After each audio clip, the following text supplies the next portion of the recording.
दोस्तों 1 अप्रैल 2025 से सरकार ने टैक्स ऑडिट फॉर्म को चेंज कर दिया है। दोस्तों बहुत इंपॉर्टेंट चेंजेस किए गए हैं जिसके बारे में इस वीडियो में डिस्कशन करेंगे। अब चार्टर्ड अकाउंटेंट को डिटेल डिस्क्लोजर देनी होगी, जैसे कि लोन से रिलेटेड, एमएसएमई टैक्स से रिलेटेड, तो इसके बारे में डिस्कशन करेंगे। दोस्तों रेगुलर अपडेट के लिए आप हमारे व्हाट्सएप चैनल को भी सब्सक्राइब कर लें। QR कोड स्क्रीन पे भी दिया गया है और लिंक कमेंट में पिन किया गया है ताकि आपको इनकम टैक्स के रेगुलर अपडेट आपके मोबाइल पे ही मिलते रहें। रेगुलर अपडेट के लिए CS Satbir Singh YouTube channel subscribe कर लें और नोटिफिकेशन बेल भी प्रेस कर दें। दोस्तों सरकार के द्वारा टैक्स ऑडिट फॉर्म को 1 अप्रैल 2025 से चेंज कर दिया है। इस प्रकार अब टैक्स ऑडिटर को एडिशनल मेहनत करनी होगी और ज़्यादा डिस्क्लोजर टैक्स ऑडिट रिपोर्ट में देना होगा, खास करके MSME से जो आप पेमेंट करते हैं या फिर जो लोन आप लेते हैं या रीपे करते हैं उसके लिए डिटेल में डिस्क्लोजर देना होगा। तो चलिए दोस्तों डिस्कस करते हैं कि कौन से चेंजेस टैक्स ऑडिट रिपोर्ट में किए गए हैं। दोस्तों जो नोटिफिकेशन जारी किया गया है वो आप हमारी वेबसाइट taxil.com पे देख सकते हैं। ये नोटिफिकेशन गवर्नमेंट 28 मार्च 2025 को जारी किया है, जिसमें कि टैक्स ऑडिट का फॉर्म चेंज कर दिया है। तो आप यहाँ पे डाउनलोड के बटन पे प्रेस करके इसे देख सकते हैं। इसका लिंक मैंने वीडियो में नीचे कमेंट में पिन कर दिया है, तो आप उस पर क्लिक करके इसे देख लीजिए। तो नोटिफिकेशन जो कि गवर्नमेंट के द्वारा जारी किया गया है, चलिए हम इसे क्लोज बाय क्लोज डिस्कस कर लेते हैं। दोस्तों इसके द्वारा फॉर्म 3CD में चेंजेस किए गए हैं, यानी कि जो tax audit report tax auditor को देनी होती है।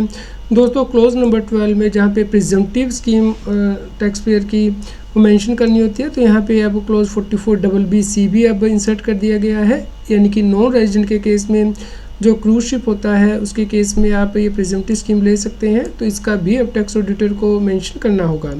दोस्तों इसके अलावा क्लोज नंबर 19 में कुछ एक्सपेंसिव डिसअलाउड होते हैं, तो वहाँ पे ये जो सेक्शन है डिलीट किए गए हैं, जैसे कि आप यहाँ पे देख पा रहे हैं, जैसे कि 32AC, 32AD, 35AC, 31CCB, तो इनकी रिपोर्टिंग अब नहीं करनी है। दोस्तों इसके अलावा कुछ एक्सपेंसिव डिसअलाउ होते हैं, तो उस केस में आपको उनकी मेंशनिंग करनी होती है टैक्स ऑडिट रिपोर्ट में क्लोज नंबर 21 के अंतर्गत। दोस्तों अभी यहाँ पे एक और एक्सपेंडिचर जो है वो डाला गया है, यानी कि expenditure incurred to provide any benefit और परक्विजिट के बाद नया expenditure incurred to settle proceeding initiated in relation to contribution under such law as notified by the central government in official gazette in this behalf. तो दोस्तों यहाँ पे central government official gazette में notify करेगी कि यदि इन एक्ट के अंतर्गत किसी व्यक्ति ने कोई कॉन्ट्रीब्यूशन किया है तो उससे रिलेटेड जो भी एक्सपेंडिचर इनकर किया जाएगा वो डिसअलाउड होगा, तो वो टैक्स पेयर अपने प्रॉफिट एंड लॉस अकाउंट में क्लेम नहीं कर सकता है। तो दोस्तों ये भी रिपोर्टिंग अब टैक्स ऑडिटर को करनी होगी कि कौन सा ऐसा खर्चा है जो कि प्रोसीडिंग को सेटल करने के लिए किया गया है, जहाँ पे कि टैक्स पेयर ने कॉन्ट्रीब्यूशन की थी एक्ट की और इसकी वजह से खर्चा किया जा रहा है। तो इसके लिए आपको सेपरेट डिटेल जो है वो लेनी होगी क्लाइंट से। दोस्तों जो मोस्ट इंपॉर्टेंट चेंजेस किए गए हैं वो है MSME से रिलेटेड। दोस्तों सेक्शन 23 के अंतर्गत MSME के अंतर्गत यदि MSME को डिले से पेमेंट की जाती है तो उसका इंटरेस्ट की डिडक्शन क्लेम नहीं की जा सकती, तो इसकी रिपोर्टिंग आपको अलग से करनी होगी अब टैक्स ऑडिट रिपोर्ट में क्लोज नंबर 22 के अंतर्गत। इसके अलावा दोस्तों जो आप MSME को पेमेंट कर सकते हैं उसके लिए टाइम लिमिट स्पेसिफाई है, जैसे कि यदि आपका कोई एग्रीमेंट है MSME के साथ तो आपको उस एग्रीमेंट के अकॉर्डिंग पेमेंट करनी है और मैक्सिमम 45 दिन के अंदर तो पेमेंट करनी ही होती है, तो उसकी रिपोर्टिंग आपको यहाँ पे करनी है। और अगर आपका कोई एग्रीमेंट नहीं है MSME के साथ तो उस केस में 15 दिन के अंदर आपको पेमेंट करनी होती है MSME को।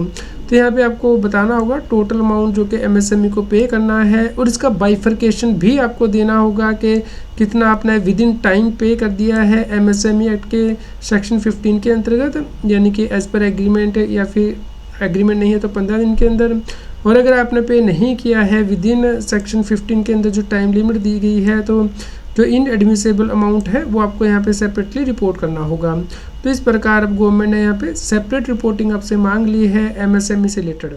दोस्तों यदि आप MSME से कोई परचेजिंग करते हैं, आपको कोई एग्रीमेंट नहीं है, तो आपको 15 दिन के अंदर जब सप्लाई एक्सेप्ट कर लेते हैं तो उसके अंदर पेमेंट करनी है। और यदि आपका एग्रीमेंट है तो मैक्सिमम 45 डेज़ के अंदर from the date of acceptance आपको पेमेंट करनी होती है।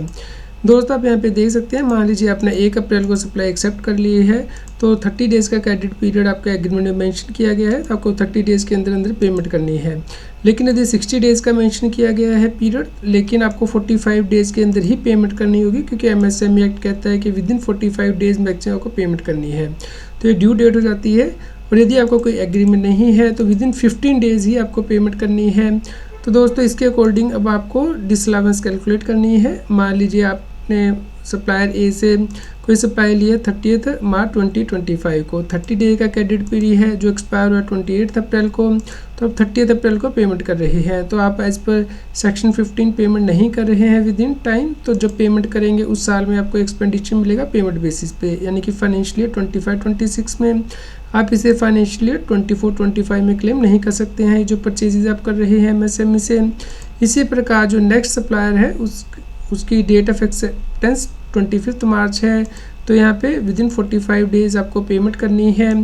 तो आप एक्चुअली पेमेंट 1 मई को कर रहे हैं, तो विद इन 45 डेज़ आपने कर दी है, तो जो परचेजेस की है इसकी आप डिडक्शन क्लेम कर सकते हैं फाइनेंशियल 24-25 में। इसी प्रकार सप्लायर सी से आपने एक्सेप्टेंस ली है, आपका कोई एग्रीमेंट नहीं है, तो विद इन 15 डेज़ आपको पेमेंट करनी है, लेकिन आप उसके बाद पेमेंट कर रहे हैं तो जिस साल पेमेंट करेंगे उस साल में एक्सपेंसिव क्लेम करेंगे इस पर 43B। तो इसी प्रकार मान लीजिए 1 अप्रैल 25 को आपने एक्सेप्टेंस की है, लेकिन यहाँ पे आपने एडवांस में ही ये पेमेंट दे दी थी सप्लायर को, तो सेक्शन 43 के अकॉर्डिंग जिस साल में आपने पेमेंट की है उस साल के अकॉर्डिंग आप इससे एक्सपेंसेस क्लेम कर सकते हैं। और यदि 1 अप्रैल 24 को आपने एक्सेप्ट की है सप्लाई, कोई एग्रीमेंट नहीं है, तो विद इन 15 डेज़ आपको पेमेंट करनी है और आप उसके बाद ये पेमेंट कर रहे हैं। तो दोस्तों क्योंकि आप सेक्शन के तो बाद में पेमेंट कर रहे हैं सेक्शन 15 के अकॉर्डिंग, लेकिन विद इन सेम फाइनेंशियल आपने पेमेंट कर दी है, तो आप पेमेंट बेसिस पे एक्सपेंसिव क्लेम कर सकते हैं।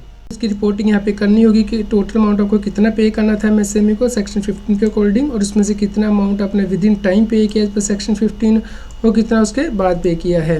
लेकिन दोस्तों यहाँ पे प्रॉब्लम आपको आएगी कि यदि आपने सेक्शन 15 के तो बाद पेमेंट की है, लेकिन with in same financial year आपने क्लियर कर दिया है, तो उस केस में वो अमाउंट यहाँ पे इनएडमिसिबल में चला जाएगा। तो यहाँ पे गवर्नमेंट ने आपको कोई कॉलम नहीं दिया है जो कि ये बताता हो कि सेक्शन 15 के तो बाद पेमेंट की है, लेकिन with in same financial year आपने पेमेंट कर दी है, तो आपको जो अमाउंट है वो अलाउ हो जाना चाहिए एज पर सेक्शन 43। तो यहाँ पे गवर्नमेंट से गलती हुई है, तो हम चाहेंगे कि आप भी इसको नोटिस करें और गवर्नमेंट तक इस वीडियो को पहुँचाएँ ताकि वो इससे करेक्ट कर सके कि ये जो क्लोज सरकार ने अमेंड किया है हमारे विचार में वो सही नहीं है। क्योंकि यदि सेम फाइनेंशियल ईयर में पेमेंट कर दी गई है, भले ही सेक्शन 15 के बाद की गई है, लेकिन वो पेमेंट बेसिस पे अलाउ होनी चाहिए सेक्शन 43B के अकॉर्डिंग। तो दोस्तों यहाँ पे जो सेक्शन 43B था वहाँ पे भी अमेंडमेंट की गई है, तो अब यहाँ पे जो 43B क्लोज H के अकॉर्डिंग पेमेंट आपको करनी होती है MSME को, क्योंकि उसके लिए यहाँ पे सेपरेट रिपोर्टिंग क्लोज 22 में दे दी गई है, तो इसी के लिए अब क्लोज 26 से निकाला गया है। दोस्तों इसके अलावा जो चेंजेस किए गए हैं वो लोन और डिपॉजिट से रिलेटेड किए गए हैं। तो यदि आप कोई लोन या फिर डिपॉजिट लेते हैं, क्लाइंट लेगा, तो उसकी रिपोर्टिंग टैक्स पेयर को करनी होती है, लेकिन अब आपको हर लोन और डिपॉजिट की रिपोर्टिंग सेपरेटली करनी होगी। उनके कोड बताने होंगे कि कैश में कितना लोन लिया गया है, या फिर रिसीट थ्रू नॉन अकाउंट पे चेक, या फिर ट्रांसफर ऑफ लाइबिलिटी के थ्रू, या फिर जनरल एंट्री के थ्रू, या एनी अदर मोड के थ्रू, ये कोड आपको मेंशन करने होंगे हर लोन के लिए। इसी प्रकार जो लोन रिपे किया गया है उसके लिए भी आपको सेपरेट रिपोर्टिंग देनी होगी कि कैश में कितना लोन रिपे किया गया है, या नॉन अकाउंट पे चेक के थ्रू कितना गया है, या आपने लोन को पे करने के बजाय अपना एसेट ही ट्रांसफ़र कर दिया है व्यक्ति को, या कन्वर्जन किया गया है एसेट का या लाइबिलिटी का, या फिर जनरल एंट्री के थ्रू लोन को सेटअप कर दिया गया है एनी अदर मोड से। तो ये रिपोर्टिंग आपको सेपरेटली क्लाइंट से लेनी होगी, और इसके अकॉर्डिंग हर लोन के लिए आपको अलग से टैक्स ऑडिट रिपोर्ट में डिटेल देनी होगी। दोस्तों क्लोज 36B जो है वो नया इंसर्ट किया गया है, यानी कि यदि कोई एसएससी बायबैक करता है शेयर को जो कि सेक्शन 222F में दिए गए हैं, तो उस केस में डिटेल बतानी होगी, अमाउंट कितना रिसीव किया गया है, cost of acquisition of share जो बॉट बैक किए गए हैं उनकी डिटेल आपको देनी होगी। सरकार ने 2 क्लोज डिलीट की है, क्लोज नंबर 28 एंड 29। चलिए इन्हें डिस्कस कर लेते हैं। तो दोस्तों यह क्लोज 28 जो कि डिलीट कर दिया गया है, यानी कि जहाँ पे रिपोर्टिंग करनी होती थी कि एसएससी ने कोई property being share of a company not being a company in which public substantially interested without consideration या फिर इनएडुकेट कंसिडरेशन लिए हैं, तो उसकी रिपोर्टिंग करनी होती थी, इसे डिलीट किया गया है। या फिर जहाँ पे कि एसएससी के द्वारा कोई कंसिडरेशन लिया गया फॉर इशू ऑफ शेयर्स, जहाँ पे कि वो फेयर मार्केट वैल्यू से एक्सीड हो जाता है, तो ये जो क्लोज है 2 ये डिलीट कर दिए गए हैं। दोस्तों जो टैक्स ऑडिट में चेंजेस किए गए हैं, यदि आपका इनसे जुड़ा हुआ कोई भी क्वेश्चन हो तो आप हमें वीडियो के नीचे कमेंट करके ज़रूर बताएं। कृपया इस वीडियो को ज़्यादा से ज़्यादा लोगों तक शेयर करें ताकि वो टाइमली क्लाइंट से डेटा कलेक्ट कर पाएँ और टाइमली टैक्स ऑडिट रिपोर्ट में से रिपोर्ट कर पाएँ। कृपया लाइक करें और शेयर करें। इनकम टैक्स की और अधिक जानकारी के लिए आप CS Satbir Singh YouTube channel पे जाके प्लेलिस्ट में जाके टॉपिक वाइज प्लेलिस्ट देख सकते हैं कि इनकम टैक्स में कौन से नए बदलाव हो रहे हैं, जैसे कि इनकम टैक्स अपडेट के अंतर्गत या फिर डायरेक्ट टैक्स कोड के अंतर्गत। रेगुलर टैक्स अपडेट के लिए इस चैनल को सब्सक्राइब करें।